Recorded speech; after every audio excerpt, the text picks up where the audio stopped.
Quiet Down, Bufflebum by Nicholas and Eleanor Wilkie. Early one morning, while everyone slept, out of his dwelling young Bufflebum crept. He crept to be quiet, for everyone said, so noisy are you could wake the dead.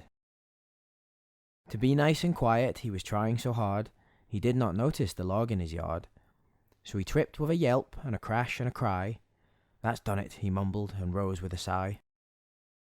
For all and around him his friends had awoken, and windows and doors had begun to open. They all looked right at him and shouted as one, "It's too early for this! Quiet down, Bufflebum!" "I'm sorry," he shouted, but everyone cowered. So loud was his voice at such a young hour, for his voice was naturally booming and deep, even while trying to make not a peep. "I was walking and tripped," he shouted like thunder. "I had no intention to disturb your slumber." "We know," answered Smouse, "you don't mean to be loud," whose voice was as quiet and soft as a cloud. But no sooner than said, he let out a sneeze, an enormous great gust that shook all the trees. They all looked right at him and shouted as one, "For all of our sakes, quiet down, Bufflebum!"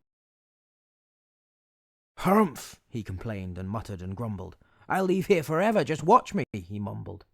And so off he buffled and loudly he stomped, away from the village and into the swamp. The swamp was home to hideous creatures, with big boggle eyes and other grim features. But all of them quivered and trembled and fled in the wake of young Bufflebum's thunderous tread. But one little creature, a brave little feller, came out of his burrow with other swamp dwellers. They all looked right at him and shouted as one, "If you want to stay here, quiet down, Bufflebum." "All right, okay, I won't make a peep," but this was a promise he just couldn't keep. Try as he might to walk on tiptoe, too noisy was he, so he just had to go. Meanwhile, in the village, all was not well, not since Bufflebum had said his farewell. Yes, it was quiet, but just at what cost? With Bufflebum gone, their protection was lost. For without their friend to bumble and buffle, a wolf had moved in and caused quite a kerfuffle. They huddled together and whispered as one, "We wish you were here, come back, Bufflebum." A meeting was called, a great plan was hatched, and off with a message small Smouse was dispatched.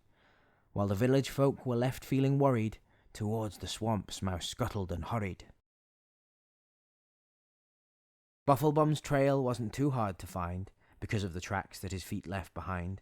Smouse followed the trail, taking great care, till he heard the sound of Bufflebum's blare. "Oh, Bufflebum, Bufflebum, please hear my plea.